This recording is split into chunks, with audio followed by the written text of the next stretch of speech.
Hello दोस्तों, स्वागत है आपका एक बार फिर से आपके अपने चैनल पर और मैं हूं आपका दोस्त संपत तिवारी। एक बहुत इंपॉर्टेंट सेशन और एक बहुत इंपॉर्टेंट न्यूज़ जो है मैं आप सभी के लिए लेकर आया हूं आज। ठीक है, तो मध्य प्रदेश लोक सेवा आयोग द्वारा एक और वैकेंसी जो है वो जारी होने वाली है। इससे पहले एमपीपीएससी पर हमने वीडियो बनाया था। ऑल्दो इस वैकेंसी के बारे में बहुत दिनों से न्यूज़ चल रही है, लेकिन इसकी पीडीएफ जो है वो कई सारे बच्चों को नहीं मिल पा रही है, तो ऑथेंटिकेट नहीं हो पा रही थी चीज़ें। तो यहाँ पर हम एक डिटेल नोटिफिकेशन के माध्यम से देखने वाले हैं इस वैकेंसी के बारे में कि वैकेंसी क्या है, कैसी है, क्यों है और कब से इसके फॉर्म भरे जाने वाले हैं, कैसे आपको ये पीडीएफ मिलेगी। सारी की सारी चीज़ें मैं यहाँ पर आपको बताने वाला हूँ। कौन कौन से लोग जो हैं एलिजिबल हैं, कौन जो है वो इसके लिए एलिजिबल नहीं होंगे, तो किनको टेंशन नहीं लेनी है, किनको टेंशन लेनी है इस पोस्ट के लिए, एटसेट्रा। ठीक, इंपॉर्टेंट क्यों है? क्योंकि जो एमपीपीएससी की वैकेंसी होती है उसमें जो एज क्राइटेरिया होता है वो 40 साल तक होता है। कितने साल तक होता है? 40 साल तक होता है। तो यदि आप इस क्वालिफिकेशन को फुलफिल करते हैं, तो सिंपल ग्रेजुएशन मांगी गई है यहाँ पर, मैं पहले बता दूं। तो यदि आप इस ग्रेजुएशन को होल्ड करते तो डेफिनेटली आपके पास मौका है फाइट करने के लिए। सो स्टार्ट करते हैं हमारी आज की क्लास को। आज के सेशन में हम डिस्कस करने वाले हैं मध्य प्रदेश लोक सेवा आयोग के द्वारा खाद्य सुरक्षा अधिकारी, फूड सेफ्टी ऑफिसर के पद के लिए। ठीक है, इसका जो नोटिफिकेशन है ये कब आएगा ये पता नहीं है, लेकिन इसकी अंतिम तिथि दी हुई है 27/4/25। अब कई सारे बच्चे बोलेंगे कि सर ये क्या बकवास है। देखो क्या है, मैं आपको बता दूं। 27/4/2025 जो है इस फॉर्म को फिल करने की अंतिम तिथि है। मतलब आप ये मानिए कि 1 अप्रैल, जी हाँ, 1 अप्रैल 2024 से इसका नोटिफिकेशन जो एक्टिव हो जाएगा। ये ऑफिशियल वेबसाइट पर डला हुआ है। 1 अप्रैल 2025, माफ़ी चाहूँगा, 1 अप्रैल 2025 से जो है आप इसका फॉर्म फिल करना चालू कर सकते हो। 27 अप्रैल तक आप इसका फॉर्म फिल कर पाएंगे और उसके 3 से 4 महीने बाद आपका जो एग्ज़ाम होने वाला है। तो यहाँ से मैं बात करूँ तो इसके लिए आपके पास अभी भी 5 से 6 महीने हैं प्रिपरेशन करने के लिए। 5 से 6 महीने इस एग्ज़ाम की प्रिपरेशन करने के लिए। इंपॉर्टेंट इसलिए क्योंकि ये 10 से 12 साल बाद ये नोटिफिकेशन जो है वो एमपीपीएससी ने जारी करा है। 10 से 12 साल बाद नोटिफिकेशन जो है एमपीपीएससी ने जारी करा है, तो इसीलिए ये एक बहुत इंपॉर्टेंट नोटिफिकेशन आप सभी के लिए बन के निकलता है। तो मध्य प्रदेश लोक सेवा आयोग के द्वारा खाद्य सुरक्षा अधिकारी, फूड सेफ्टी ऑफिसर के रिक्रूटमेंट की हम बात करने वाले हैं। ठीक है, यहाँ पर ऑनलाइन करने की अंतिम तिथि दी हुई है 27/4/2025। मतलब आप ये मान के चलिए कि अप्रैल में इसका नोटिफिकेशन 110% आ जाएगा। 1 अप्रैल से 5 अप्रैल के बीच 101% आ जाएगा। क्यों? क्योंकि फॉर्म सिर्फ और सिर्फ 27 अप्रैल तक भरे जाने हैं। तो फॉर्म भरने के लिए 20-25 दिन का समय तो मिलता ही है। तो मान लेते हैं कि भाई 27 तारीख लास्ट डेट है, तो 1 से 5 के बीच जो है आपको नोटिफिकेशन देखने मिल जाएगा, दैट्स फॉर श्योर। ठीक है, चलिए, ये जो नोटिफिकेशन है, ये जो इन्फॉर्मेशन आप देख सकते हैं, 31/12/2024 को मध्य प्रदेश लोक सेवा आयोग द्वारा जारी करी गई है। ठीक है, आपको क्या करना है, मध्य प्रदेश लोक सेवा आयोग की वेबसाइट को ओपन करना है और वहाँ पर सर्च करना है फूड। तो उसमें 2 नोटिफिकेशन खुलेंगे, उसमें सेकंड वाला ये रहेगा आपका। ठीक है, फिर भी जो बच्चे डायरेक्ट इस पीडीएफ को चाहते हैं वो नॉलेज स्काई के टेलीग्राम चैनल को या हमारे अचीवर्स के जो टेलीग्राम लिंक दी उसको ज्वाइन कर लीजिए। वहाँ से आपका काम जो है वो बन जाएगा बहुत ईजीली। ठीक है, तो हम बात कर लेते हैं इसके बारे में। अब इसमें जो आयु की गणना की जाएगी वो 1 जनवरी 2025 के संदर्भ में की जाएगी और आपकी 10वीं की जो मार्कशीट है उसके बेस पर की जाएगी। 1 जनवरी 2025 और आपकी 10वीं की मार्कशीट के बेस पर की जाएगी। ठीक है, जल्दी जल्दी से हम इंपॉर्टेंट पॉइंट जो है यहाँ पर डिस्कस करने वाले हैं। अब शैक्षणिक योग्यता के बारे में बात कर ले तो यही मेन क्लॉज है, यहीं पर चीज़ें जो है वो फंसेंगी। देखो, यहाँ पर बोला है कि किसी भी मान्यता प्राप्त विश्वविद्यालय से खाद्य प्रौद्योगिकी, ठीक है, मतलब फूड इंजीनियरिंग, डेयरी, जैव प्रौद्योगिकी, बायो इंजीनियरिंग, तेल प्रौद्योगिकी, ऑयल इंजीनियरिंग, कृषि विज्ञान, पशु चिकित्सा, जैव रसायन विज्ञान, सूक्ष्म विज्ञान, रसायन विज्ञान या मेडिकल से स्नातक या स्नातकोत्तर या डॉक्टरेट, मतलब आपने यदि इन विषय में नॉर्मल यूजी अंडर ग्रेजुएट भी हैं तो भी आप फॉर्म फिल कर सकते हैं इसका। सिंपल सी बात ये है। क्लियर है? अब यहाँ पर कुछ चीज़ें दी हुई हैं, ये ज़रूर हमें समझना ज़रूरी है कि किन किन विषय वाले लोग जो हैं वो एलिजिबल हैं, वो समझ लीजिए।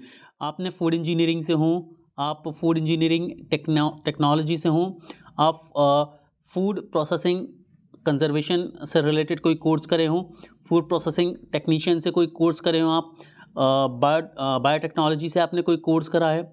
ठीक है, तो यदि आपने इनमें से किसी भी तरह का जो कोर्स है वो करके रखा है, इनमें से आपने किसी भी तरह का कोर्स करके रखा है, तो आप जो है भाई साहब इस वैकेंसी के लिए एलिजिबल हैं, इस वैकेंसी के लिए एलिजिबल हैं। ठीक है, चलिए आगे बढ़ते हैं, आगे की कहानी को समझते हैं।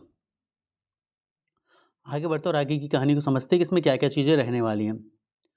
ठीक है, ये सारी की सारी चीज़ें थोड़ी सी इम्पॉर्टेंट नहीं है। अब मैं बता दूं एज क्राइटेरिया, समझ लीजिए। एज क्राइटेरिया जो है वो रहेगा 40 ईयर्स। किसके लिए है सर ये 40 ईयर्स? अनरिजर्व कैटेगरी के लिए है। अब मैं बात करूं SC, ST और OBC के लिए, तो भाई OBC के लिए 3 साल का एज रिलैक्सेशन है और आप दोनों के लिए 5 साल का एज रिलैक्सेशन है। तो उस हिसाब से आप लोग जो है वो एज 43 और 45 साल तक कंसिडर कर सकते हैं। समझ आ रही है मेरी बात को? आई होप सही बच्चों को समझ आ गई होगी। ठीक है, अब यहाँ पर हम टोटल नंबर ऑफ पोस्ट की बात कर लेते हैं। टोटल नंबर ऑफ पोस्ट की हम बात करें यहाँ पर, तो इसकी जो टोटल पोस्ट हैं ये 28 पोस्ट हमें देखने को मिलने वाली है, जिसमें से माफ़ी चाहूँगा, यहाँ पर जब हमें पोस्ट देखने मिलने वाली हैं, ये टोटल पोस्ट जो है कितनी है वो देख लीजिए, 120 पोस्ट हमें यहाँ पर देखने को मिलने वाली है। कितनी? 120। इस 120 का बाइफरकेशन कैसा है, बंटवारा कैसा है? जो 80 पोस्ट है वो अनरिजर्व के लिए हैं, 16 पोस्ट SC के लिए हैं, 28 पोस्ट ST के लिए हैं, 38 पोस्ट OBC के लिए और EWS के लिए 10 पोस्ट हैं। ठीक है, तो ये तो हो गई रिक्त पदों की संख्या आपके, और 120 है टोटल। ये थोड़ी बहुत उस तरह के दूसरी कैटेगरी में भी है, तो इस तरह से टोटल 120 पोस्ट हैं जो आपको देख लेनी है, समझ लेनी है। अब पदों के विवरण के बारे में हम बात कर लेते हैं। तो पद के विवरण की मैं बात करूं तो ये लोक स्वास्थ्य एवं चिकित्सा विभाग के द्वारा जारी किया जा रहा है, MPPSC के द्वारा जारी किया जा रहा है, लेकिन इस डिपार्टमेंट के बिहाफ में किया जा रहा है। ठीक है, राजपत्रित तृतीय श्रेणी का ये अधिकारी कहलाएंगे, मतलब गैजेटेड पोस्ट है, स्थाई है। ठीक है, जो सैलरी है वो 36,200 से स्टार्ट होगी, मतलब सैलरी काफ़ी अच्छी रहने वाली। एक गैजेटेड पोस्ट है तो सैलरी मैटर नहीं करती, रुतबा मैटर करता है जो आपको मिलने वाला है इससे। ठीक है, और जो आपका पोस्ट होगी वो होगी फूड सेफ्टी ऑफिसर की, फूड सेफ्टी ऑफिसर। यहाँ पर अनिवार्य योग्यता मैं आपको ऑलरेडी पहले ही बता चुका हूँ कि इन विषयों में यदि आप स्नातक, स्नातकोत्तर या डॉक्टरेट कराएं, मतलब इनमें ग्रेजुएट हैं, पोस्ट ग्रेजुएट हैं या आप डॉक्टरेट किए हुए हैं, तो आप एलिजिबल हैं, इसका स्क्रीनशॉट ले सकते हैं। क्लियर है? और अच्छा, मध्य प्रदेश के किसी भी पेपर को भरने के लिए रोजगार पंजीयन अनिवार्य होता है। मध्य प्रदेश के किसी भी पेपर को भरने के लिए रोजगार पंजीयन अनिवार्य होता है। उम्र सीमा 21 से 40 वर्ष है अनरिजर्व के लिए, जो मैंने आपको बताया, और उसके अलावा +3 OBC, +5 SC ST के लिए जो है एलिजिबिलिटी है यहाँ पर। ठीक है, चलिए अब आगे की कहानी को हम समझते हैं और देखते हैं कि चीज़ें और कैसी इंपॉर्टेंस रखती हैं यहाँ पर। आप लोग यहाँ पर देख सकते हैं थोड़ी सी इंपॉर्टेंट चीज़ें। 31/12/2024 को इसके बारे में विज्ञापन आ चुका था। आवेदन जो है, आवेदन प्रारंभ करने की जो तिथि है वो आप लोग देख रहे हैं 28 मार्च है। देखो डेट भी दी है यहाँ पर, 28 मार्च 2025 से फॉर्म भरे जाएंगे, 27 अप्रैल तक फॉर्म भरे जाएंगे। ठीक है, और 29/4 तक आप इसमें सुधार भी कर सकते हैं। परीक्षा की तिथि कब क्या कैसी है ये बाद में घोषणा करी जाएगी। तो फॉर्म फिल करने के लिए जो तारीख है वो आप देख सकते हैं, 28 मार्च से लेकर 27 अप्रैल 2025 तक इसके फॉर्म भरे जाएंगी। सुपर इंपॉर्टेंट पॉइंट है। ठीक है, चलिए अब हम आगे बढ़ते हैं और आगे की चीज़ों को समझने की यहाँ पर कोशिश करते हैं कि क्या इसमें सिलेबस दिया गया है, क्या फीस है आपकी। ठीक है, तो 1 सेकंड का समय लूँगा मैं चीज़ों को देखने के लिए यहाँ पर से।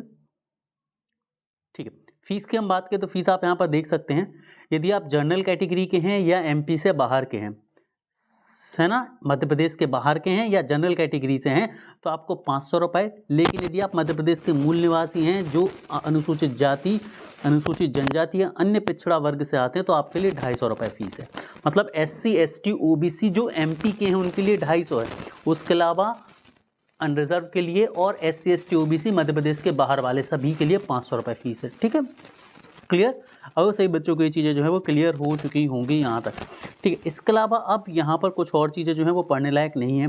ठीक है, तो एक अच्छी वैकेंसी है। मैं सभी बच्चों से बोलूँगा कि वो सभी लोग जो इसमें एलिजिबल हैं, वो सभी स्टूडेंट जिनकी एलिजिबिलिटी यहाँ पर बन रही है, उन सभी को इस फॉर्म की तैयारी करनी चाहिए, इस एग्ज़ाम की तैयारी करनी चाहिए।